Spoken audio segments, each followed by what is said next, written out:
What is going on, everybody? Site Perspectives Geoflex here. You can see, go blue, go blue. But that's not the point of today's video. Today's video is to discuss maladaptive communication skills that a lot of us have picked up in childhood. I have definitely picked up a lot of dysfunctional, maladaptive communication skills through my childhood. And a lot of it is learned behavior. It's basically the communication skills that we learned from our parents and family members. And it needs to be talked about because as you get older, you are toxic and dysfunctional. It just needs to be said because healthy, mature adults are not doing silent treatments. Okay, let's just keep it real. They know how to communicate their needs and wants and desires. They know how to address things.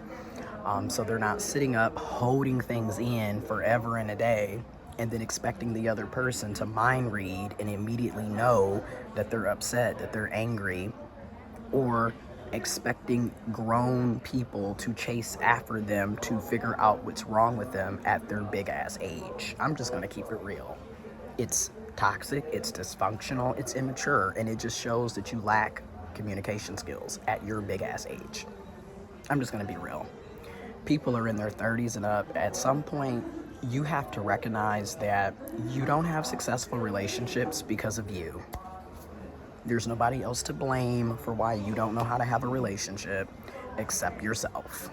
Because as you get older, this constantly trying to blame your childhood for why you don't know how to do things at 30 plus years old is pathetic. I'm just gonna go on and say it. Now, I definitely participated in silent treatments. I learned that growing up. My granny is notorious. She is literally the queen of silent treatments. And what cracks me up is these are the types of people who they will do silent treatments to you, but then be completely over the hill if you return the same energy back. And that's also how you know they're toxic and dysfunctional, because they expect you to communicate and be open and honest and transparent and be ready to communicate at the drop of a hat. Meanwhile, they've been ignoring you for 10, 15, 24 plus hours, days, weeks, months. But when they reach out, they expect you to be ready to talk. These are what I'm talking about. And as I get older, you know, it's definitely triggering for me when I'm dealing with people who are like that, because it just sends me back to that place in childhood where my granny would literally be sitting in the same room and acting like we weren't there, like literally acting like we didn't exist. And a lot of people use silent treatments because, number one, it's about power and control. It's also extremely emotionally and mentally abusive, and it just needs to be said. You have a lot of people who think because they're not physically hitting you that they're not being abusive, when mental abuse is real, emotional abuse is real.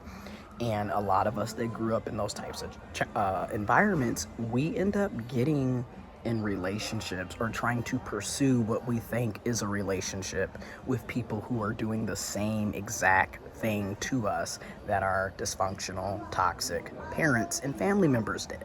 Let's just keep it real. Let's just keep it real. And we also, if we're not checking our own bullshit, we'll be doing the exact same thing that our toxic, dysfunctional parents and family members did.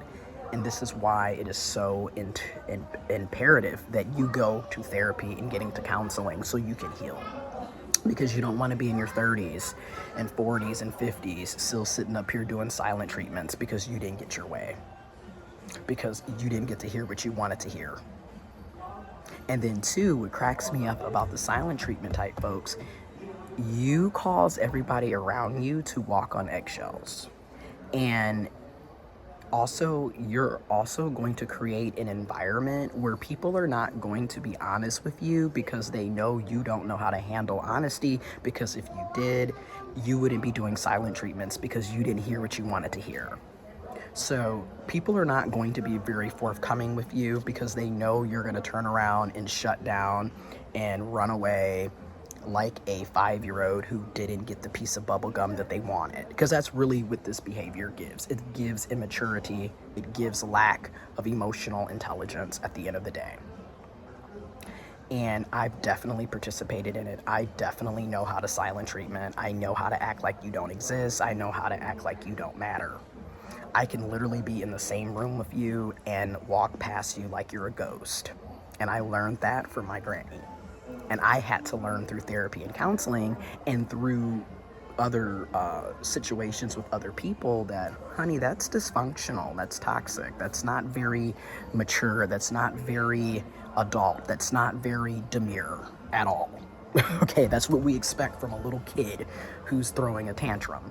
And a lot of times, the silent treatment also is a manipulative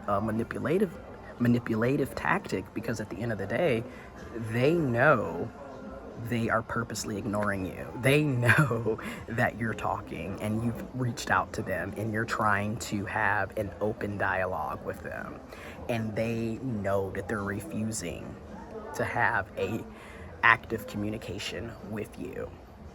And that's their choice, that's their decision. And what I've learned is when people do that through therapy, you need to basically return energy in a way, but you're not doing it because you're trying to be mean or rude. But why would you keep reaching out to somebody that's not communicating with you? So you just stop participating, because a lot of this is attention-seeking, controlling behavior from their aspect of things. And then I want to make sure that we're not confusing people needing to take a break or needing a moment to gather their thoughts, because sometimes people can't just speak to you off rip. They need time to think about, what's happening, how they feel, what's going on, and that's okay. That is actually a healthy way to do things. That way you're not just spewing off at the mouth and saying rude, disrespectful, condescending things because you're in the heat of the argument, or you're in the heat of the moment, or you're very upset, right? Which is the other funny thing. I grew up in a household where you had silent treatments, but you also had people just verbally assaulting people left and right and saying some of the most heinous, mean, just degrading shit you will ever hear in your life. So I've literally experienced it from different angles, right? And I've definitely participated in saying some of the most mean, heinous, degrading, belittling things as well. Again, we are products of our environment. And at the same time, that's not an excuse. Because a lot of us know that's wrong, that hurts people, because we've experienced it. So why would you want to continue doing that to other people when you already know how it made you feel? That's what I mean by, as you get older, you're not a victim anymore. You are a willing participant in a lot of the toxicity. I'm just going to be honest. And I've had to realize that for myself. Therapy definitely will hold you accountable if you are doing the work and you're willing to be held accountable. But a lot of us will continue to have maladaptive communication skills because we refuse to do the inner work. And we will also be the same types that are always complaining about everybody leaving us and never being introspective and looking at how our behavior is causing people to leave us. And I'm just being real. Nobody wants to be around grown people who don't know how to communicate. Nobody wants to be around grown people who continue to have attachment and abandonment issues and constantly are self-sabotaging potentially healthy relationships. And then what gets me is what you're doing because you've done this with the previous people in your past, and everybody in your past has left you. That's all I'm going to say. At some point, you also have to realize that you're the common denominator in your own life. So a lot of your problems are indeed your problems. Okay? It is not, again, how is everybody just going to be this big bad person to you? And you're just this innocent, helpless little thing that does no wrong. I'm just saying, a lot of us, including myself, a lot of us need to stop playing the victim and start doing the work.